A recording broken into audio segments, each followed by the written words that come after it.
Hindi po isang pinagpalang araw po sa inyo lahat.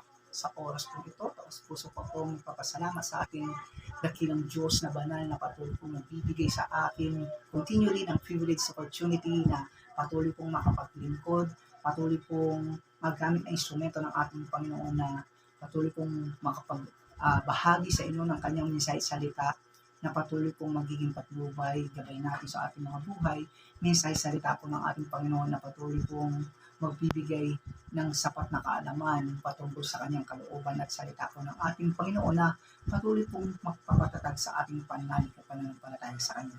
Muli po sa panguna ng Banal na Espiritu at sa ngalan po ng ating Panginoong Hesus, nais ko po muli magbahagi sa inyo ng kanyang mensahe entitled The Right Desire. Ayan po. Sa mensahe nito, nais pong iparating sa atin ng ating Panginoong Diyos na patuloy po tayong magkaroon ng tamang pagnanasa sa ating mga puso, pagnanasang patuloy pong makapaglingkod o magawa yung kalooban ng Diyos sa ating mga buhay. Dahil kung hindi po tayo magnanasa na makilala ang Diyos, hindi po tayo magnanasa na makapaglingkod sa Diyos, at hindi po tayo magnanasa na magawa yung kalooban ng Diyos, imposible po na ang lahat ng ito ay magagawa natin.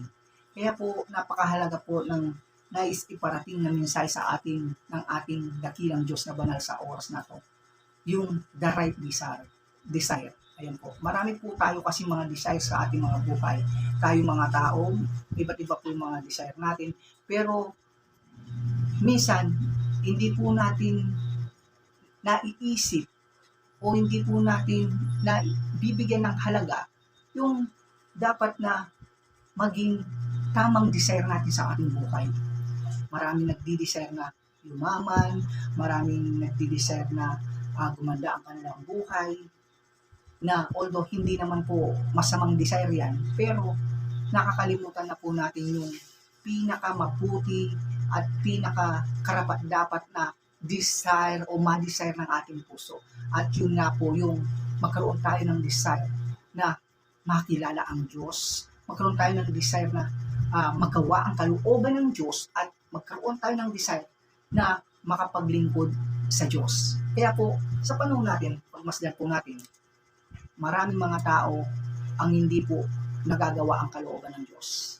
Marami po sa panahon natin o sa mga tao ngayon na hindi po nakakapaglingkod sa Diyos. Ano po yung tunay na dahilan?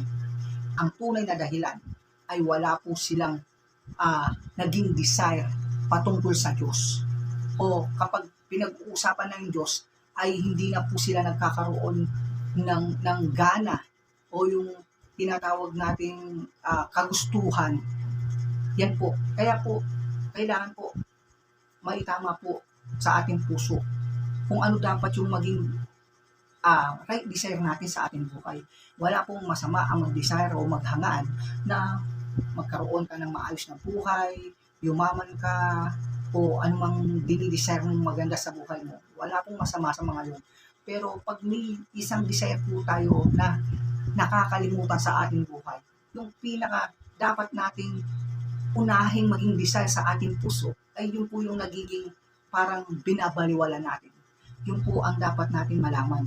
Kaya po, sa mensaheng ito, kailangan po na makita natin sa mensaheng ito kung ano po ba yung talagang dapat na mauna na maging desire ng puso natin higit sa mga ibang bagay. Ayan po. Sa Book of Matthew, ganito po ang nasusulat. Book of Matthew chapter 5 verse 6, ang salita ng Diyos, version ng Bible, ay nasusulat po doon, mapalad ang mga taong nagnanasang sundin ang kalooban ng Diyos sapagkat sila'y tutulungan ng Diyos na magawa iyon. Ayan po. Sabi po doon, mapalad daw yung mga taong nag-desire na sundin ang kalooban ng Diyos dahil tutulungan po sila ng Diyos na magawa iyon. Ito po ang pinaka malaking bagay na nagagawa ng desiring. Kung ano man po yung mga hinahangad natin, mga dinidesire natin, yun lang po yung pwede natin makuha o magawa sa ating buhay. Kaya po, sabi po doon sa Matthew chapter 5, Verse 6, papalad yung mga taong nagnanais o nagnanasang sumunod sa kalooban ng Diyos. Kaya kung wala kang pagnanais, pagnanasang sumunod, maglingkod, makilala ang Diyos, imposible pong mangyayari ang lahat ng ito. Kaya po, magsisimula ang lahat sa pamamagitan ng pagtatanim mo ng desire sa iyong puso.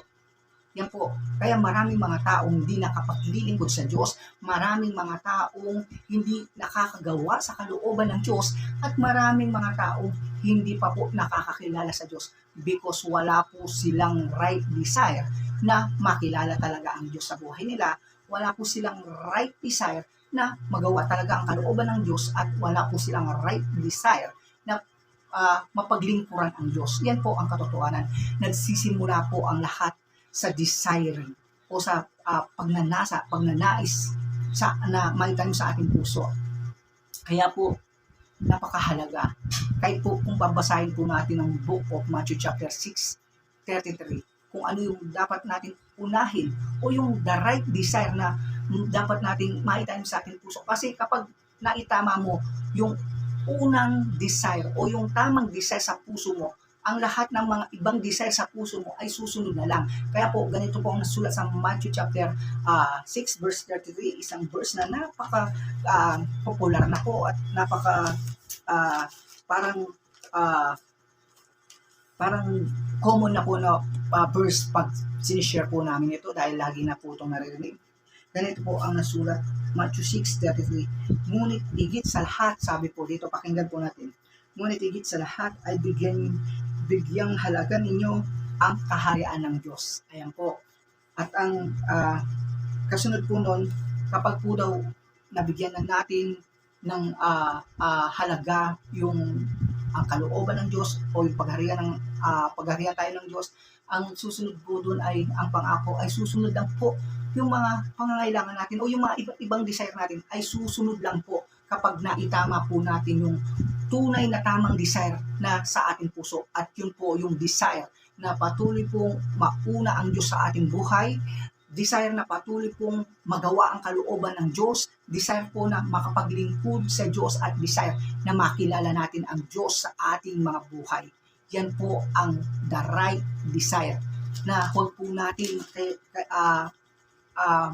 kakalimutan o kakalitain na maitanim sa ating puso anumang desire natin sa ating mga buhay. Kapag ito po ang the right desire, ang hindi mo po naitanim sa iyong puso, lahat ng yan ay mawawalang kabuluhan. Kaya po sa mumuting mensahe ipinagalog po sa atin ng ating dakilang Diyos na banal sa oras na to. Patuloy po tayong gumising. Patuloy po tayong magnasa, magnais, mag-desire na patuloy po natin makilala ang ating dakilang Diyos na banal. Patuloy po tayong magnais, mag-desire na patuloy po natin magawa ang kanyang kalooban.